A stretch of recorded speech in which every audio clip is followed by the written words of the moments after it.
I think the first obvious point is that the industry developed itself, its strength, its I guess competitive advantage in the world by embracing technology. I think the mere fact that we referred to as New World, as the new kids on the block back in the 80s and 90s,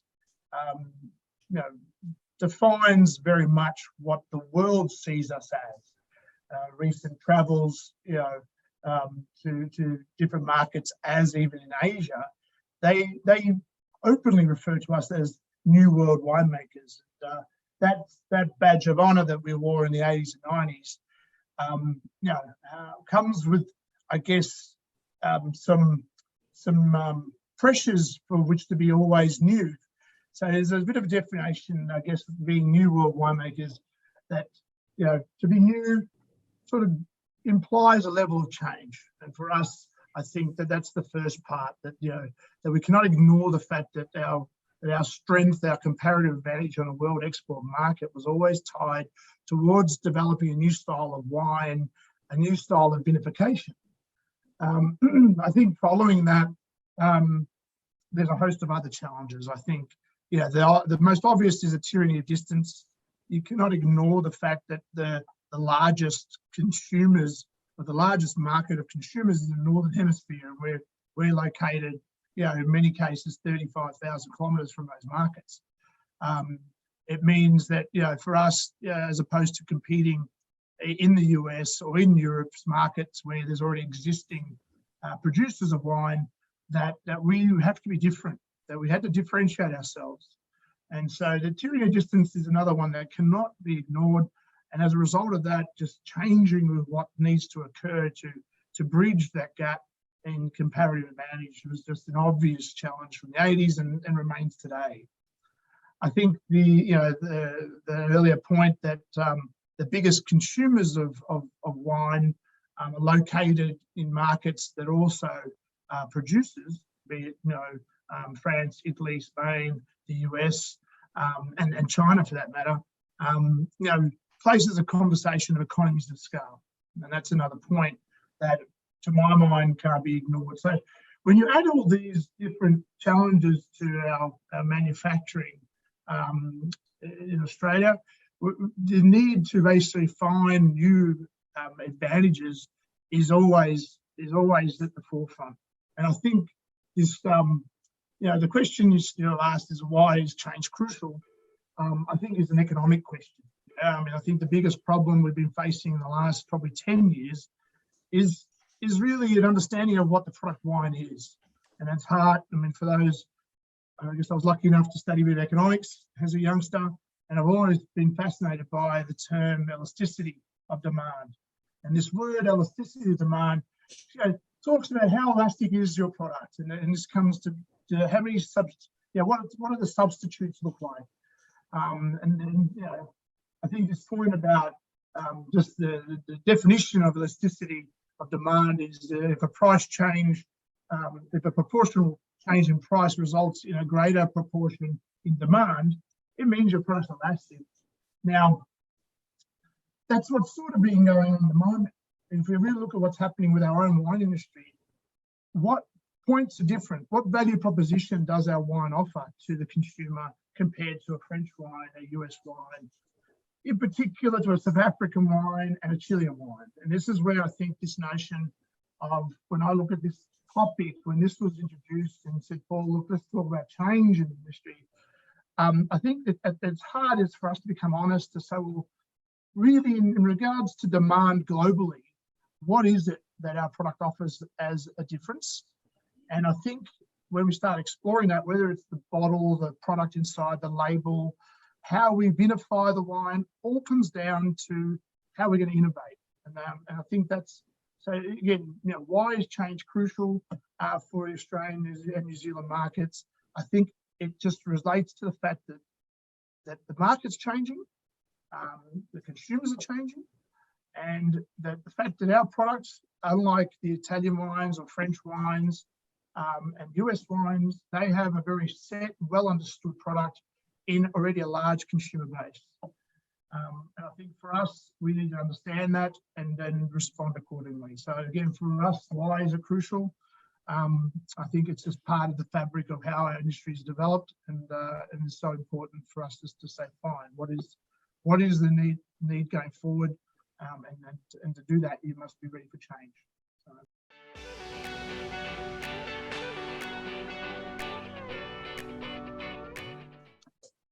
Thank you. Yes, that's. I guess I'm a natural adapter to change. That's certainly the beverage industry. I guess I'm third generation proponent in our industry. My grandfather was well over 50, 60 years ago, was involved in early manufacturing in Italy, and my father immigrated to Australia, bringing skills regarding the manufacture of wine machinery. And I guess I grew up in that environment, watching from a wine industry perspective, the 70s and 80s, being an observer in that was to see the industry go through many downturns. And I guess that influenced how I forged my thinking, taking on the business in the late 90s, 97, 98, starting Australian New Zealand winemakers, that I would never basically just be one-dimensional. I think it was the nature that the wine industry was at that stage very tied towards the grape industry, that I would keep things very much flexible and develop my industry to be responsive to the requirements of beverage more than wine. And I guess it reflects what sort of occurred through, I guess, the explosion with the wine industry in the late 90s and early 2000s. That was fine. The industry had a lot of dynamic players and a lot of change. But about 2005, 2007, with the wine glut that influenced what occurred in that part of the industry in that period of time, it required a lot of change, and luckily the persons I had involved in the organisation, and I guess the leadership I was driving, embraced that, and and it made it a bit more seamless. It also provided me a chance to learn firsthand how to manage that sort of level of change. The biggest part had been, I guess, understanding that in our business, technology is core. That our customers seek a value-added product, something that would derive benefits for their process, and at that time it was automating processes due to skilled labour shortages, enabling operations to occur 24/7, to remove carcinogenic inputs such as diatomaceous earth and kieselguhr out of what were old school filtration processes. They were all parts of what enabled us to develop to change. And I guess, look, it was just a process that continued.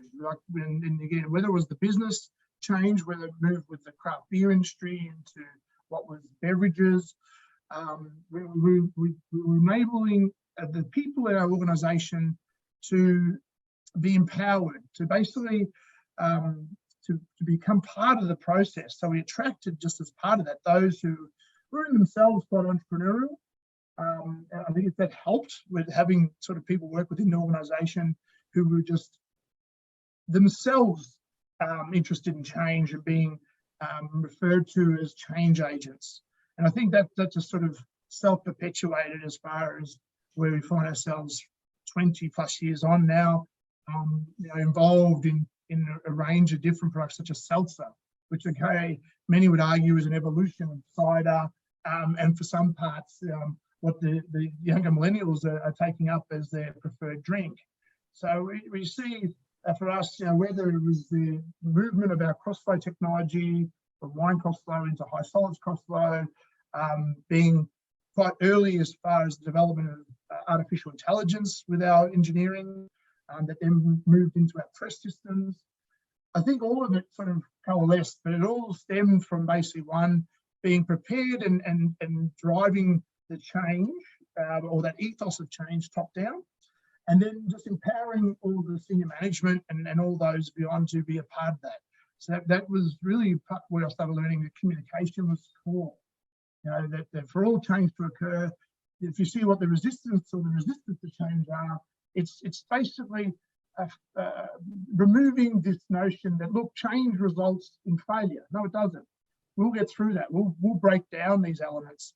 And I think that's part of all the various steps of change management and becoming an agent for change. But overall, you asked how important. It was critical. I don't think I'd be here if I didn't embrace change. And I think overall that speaks of all the other suppliers, and I think those who have best adapted to change are the ones that are still around today.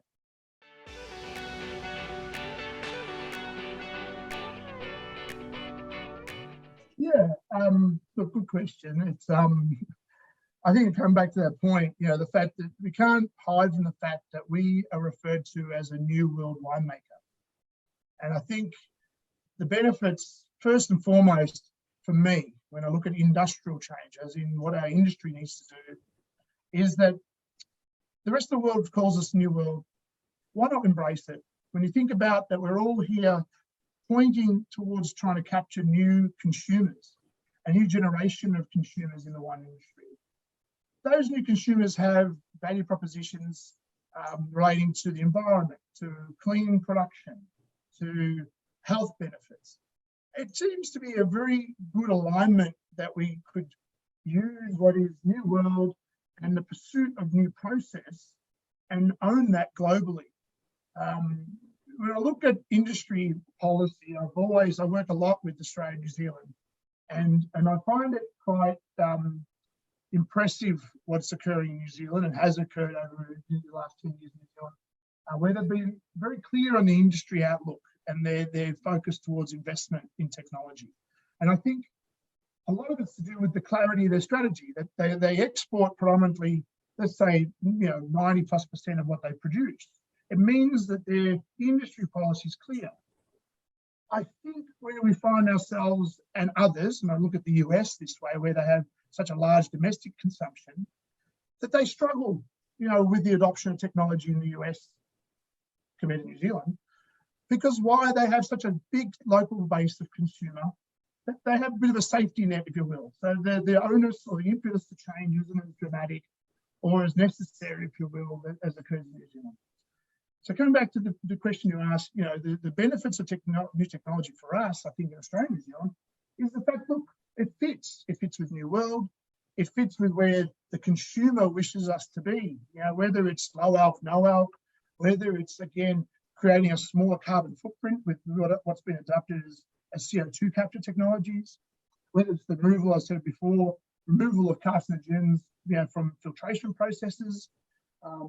There's a host of areas from where wine technology, and given, a big part of this conference is packaging, where we look at bottles, it was fantastic to see just recently. It came from a technical conference in Germany, where we're finding packaging technologies evolving, where there were some of the most impressive forms of fully recyclable packaging for wine, that is quite stylish, and even now labeling technologies, like even our own Zeta Italia labeling technology, has removed glue from our continuous roll feed labels. So now they're using just normal applied steam or water vapor to basically replace glue. Of course, previously the problem with glue on labels was that that paper label was no longer recyclable because it had this chemical adhesive. So there's these levels of technology that are impacting on many levels, on many industries and areas, even within our segment, the wine industry business, that I think opens up for us the opportunity to explore these new millennial, consumers and the opportunities that those markets offer. I think it's only really limited by our imagination, I think, at the moment, really. And so the benefits of new technology, I've certainly seen it. I've seen that you attract a more sophisticated customer, a customer willing to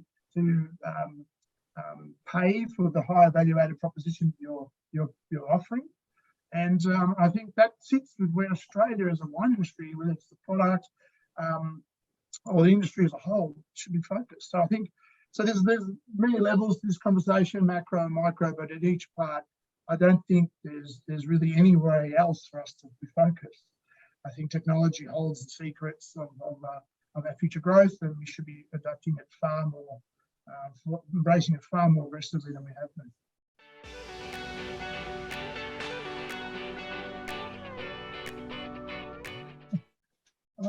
Look, change in general. I think, you know, I think when you look at change and what the change management sciences dictate here, you know, you first need to understand what are the difficulties of affecting change, right? That it all stems from people feeling a lack of trust in you know, the change agent. Change implies a possible loss of control. You know, that some people have just been used to a certain product, flavour, look, supply chain. You know, the change does tend to create anxiety. Yeah, I think, like I mentioned earlier, there's also this fear that, well, if I change something, you know, it could not work, and then, you know, there's a personal challenge to myself. I think, you know, I mean, there's others as well. I mean, I think I find one of the most difficult as a manager, you know, the notion, as soon as you bring up change, people start saying, well, that actually equals more work. And then, of course, you know, in a very dynamic world, you can't ignore the fact that some suffer change fatigue. Right? So if we look at what are the elements that impact change, you know, and we start identifying what are the issues that, you know, really change stir, whether it's, you know, workforce or, you know, consumer, then we can start tackling what are the next levels. Yeah, and this is where, again, in the article I write that we've been always very good as the industry to sort of identify branding, for example. We're leaders in developing this notion of new world and the critter label. And one of the areas, I think, yeah, and I think we actually be very good at re-engineering. It's not happening probably as fast as we all like, but I think the demand side, sort of Australia has a certain knack for that, and we're seeing some creativity.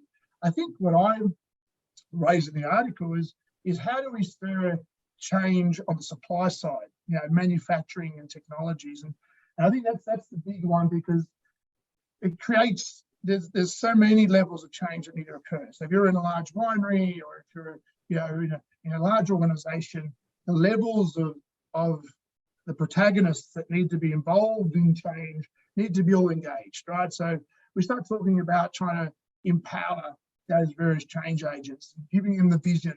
You know, this is where, you know, trying to develop their competency. I feel with competency comes confidence. And then if you give them competency and confidence, you've got control. You know, and then once they've got those elements, then it's basically follows on to that. They'll take on the rest of the journey and start making the necessary steps and start owning the change and becoming, I guess, proponents and communicators of the change themselves.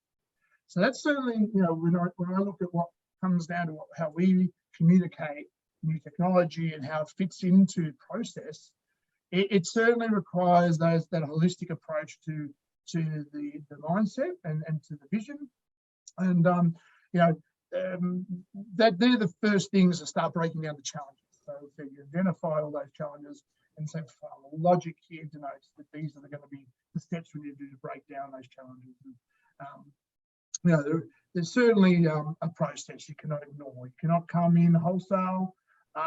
You know, you need to be able to identify during that process low morale. You know, I think, you know, decision paralysis. Those things are what then a skilled manager and those who empower along the journey. You know, you need to empower them to identify those precursors. But generally, to affect the change, I think a lot of it just comes down to communicating and providing them providing them through the communications that change will basically benefit, whether they're consumer or supplier, manufacturer. This is what their life will be after, and that is perhaps the trick. You know, that you know, you know, changing and motivating change is.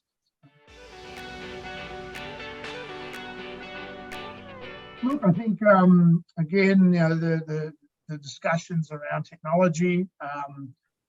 I can only reiterate there's fantastic new technologies across many areas in vinification and packaging. And if we take even the lessons of what we achieved in the early 90s, I think there's a great opportunity going forward. We just need,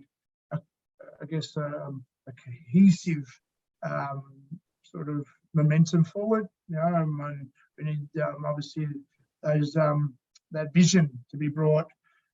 Particularly, I think for Australia, I think New Zealand is doing quite well. I think that they're focused. I'd love to see from an industry some of the new technologies that are going into packaging, being looked at and investigated.